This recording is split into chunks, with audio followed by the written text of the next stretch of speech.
Hoje em dia eu me considero um alto especialista em comunicação não verbal. Deixa eu te dizer, eu tenho quase 400 horas em grupo, filmar um companheiro, 10 minutos, conversando rápido, depois ficar 1 hora o grupo inteiro indo e voltando no vídeo, slow motion, stop, conversa, para, conversa, essa cara, quem é, quem não é, quem não é. São 400 horas. Hoje em dia eu tenho um raio-x nos olhos. Não pense que você disfarça caras comigo, que você não disfarça. São muito rápidas. As caras e o gesto são o bicho em você. A resposta é imediata.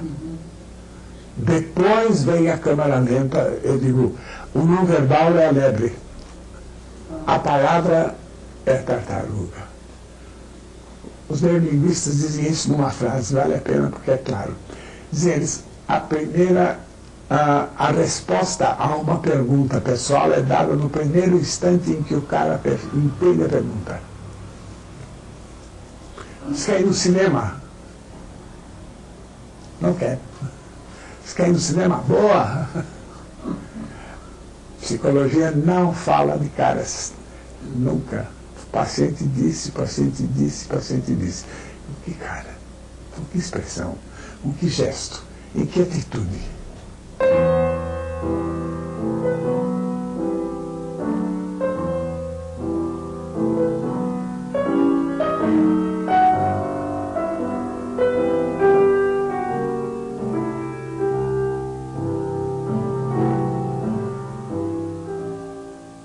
Escrever é um impulso de resistência para José Ângelo Gaiarsa.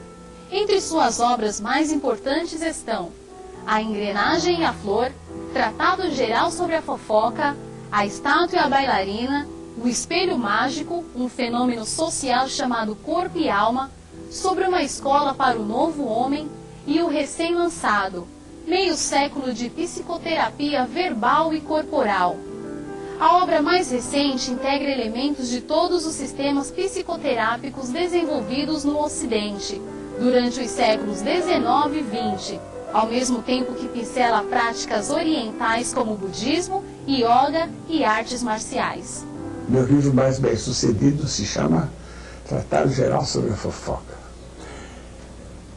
Freud criou a técnica psicanalítica, metade dela com medo da fofoca. Veja, médico jovem, bonitão, encontrava-se, vamos pegar o caso exagerado, com uma moça bonita 1 ou 2 vezes por semana, várias vezes por mês, para conversar. O que é que Vieron diria disso? O que é que ele diria da tentação? Então ele disse, olha, fica lá. Longe dos olhos, é mais fácil resistir à tentação. Você não vai ver essa interpretação em lugar nenhum. Mas ela tem muito a ver. Vou adiantar já um dado primário em todo o meu pensamento, que é baseado na estrutura do cérebro. Nosso cérebro é 2/3 ligado a movimento. 2/3 do cérebro servem só para você se mexer.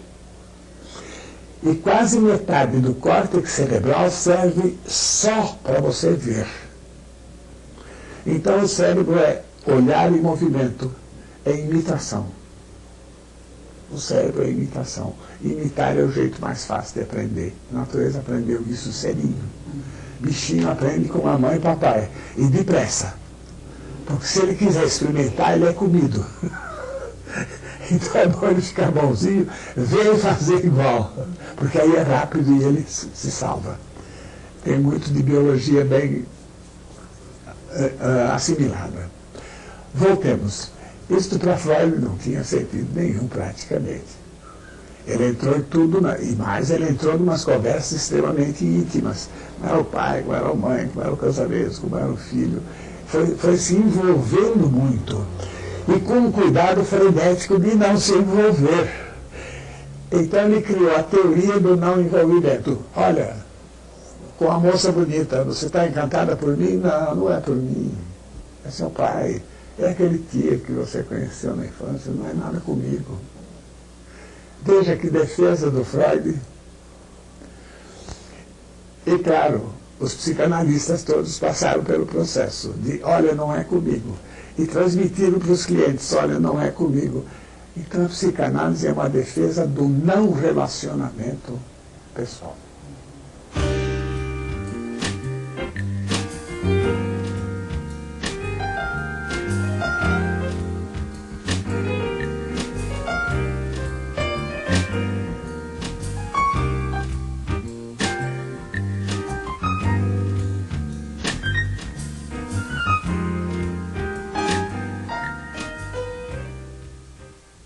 A última frase do Freud: a infância é inesquecível.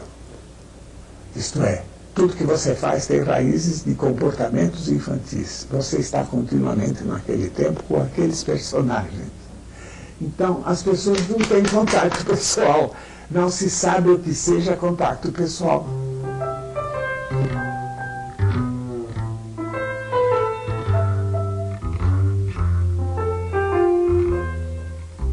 Freud tinha enorme admiração pelo Jung, muita amizade e algumas diferenças, claro.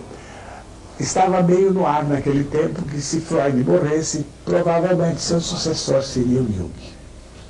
Mas eles começaram a divergir muito porque o Freud tinha uma noção muito negativa digamos, da espiritualidade. E o Jung olhava um pouco para esse lado, mas de um jeito muito curioso. Reich fazia força para influir sobre Freud, para mostrar que tudo que o Freud via no neurótico, na verdade, era da estrutura social. Mas o Freud não gostava dessa visão, ele não queria que a psicanálise se perdesse. Quando a gente fala de gente grande de um século atrás, eles eram impassíveis, eram nada, eram gente como a gente, faziam bobagem, tinham amores, tinham ciúmes, tinham ressentimentos, amarguras, mesquinhezas às vezes. Não eram santos. De algum modo, os três encontram alguma forma de convivência em mim. Acho que sim. Símbolos gosto muito. Esse livro não. Esse livro diz uma coisa engraçada. Durante 2 ou 3, 2 décadas, era fanático no estudo de sonhos. Eu era especialista, eu sacava o diabo dos sonhos das pessoas e dos meus. Tanto que eu acabei dizendo, agora chega. Já sei tudo que eu quero, não quero mais pensar nisso, quero outro caminho. Eu digo isso no livro, que imagens são muito importantes, mas que eu não vou falar a respeito, porque já cansei de falar de imagem. Mas continuo a estudar a imagem de outros ângulos. O Jung ficou aí, a imagem. Os mecanismos neuróticos do Freud são aceitáveis. Projeção, negação, identificação, são conceitos úteis. A minha pior crítica ao Freud é dizer, olha, o homem freudiano só tem aparelho digestivo e aparelho sexual. Fase oral, fase anal, fase genital. O homem freudiano não tem corpo, sobretudo não tem tórax. Ele não respira.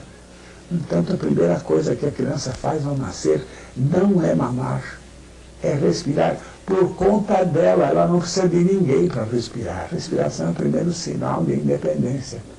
O Freud explorou muito a dependência infantil. Ele, no fundo, confirmou que criança é um bichinho idiota, imbecil, estúpido, que precisa tudo do adulto. O que é uma ótima preparação para uma sociedade autoritária. Olha, bichinho, você não é nada. Você é um bichinho. Fica bonzinho e obedece, porque nós é que sabemos. Isto é o chão do autoritarismo, que o Reich criticou muito.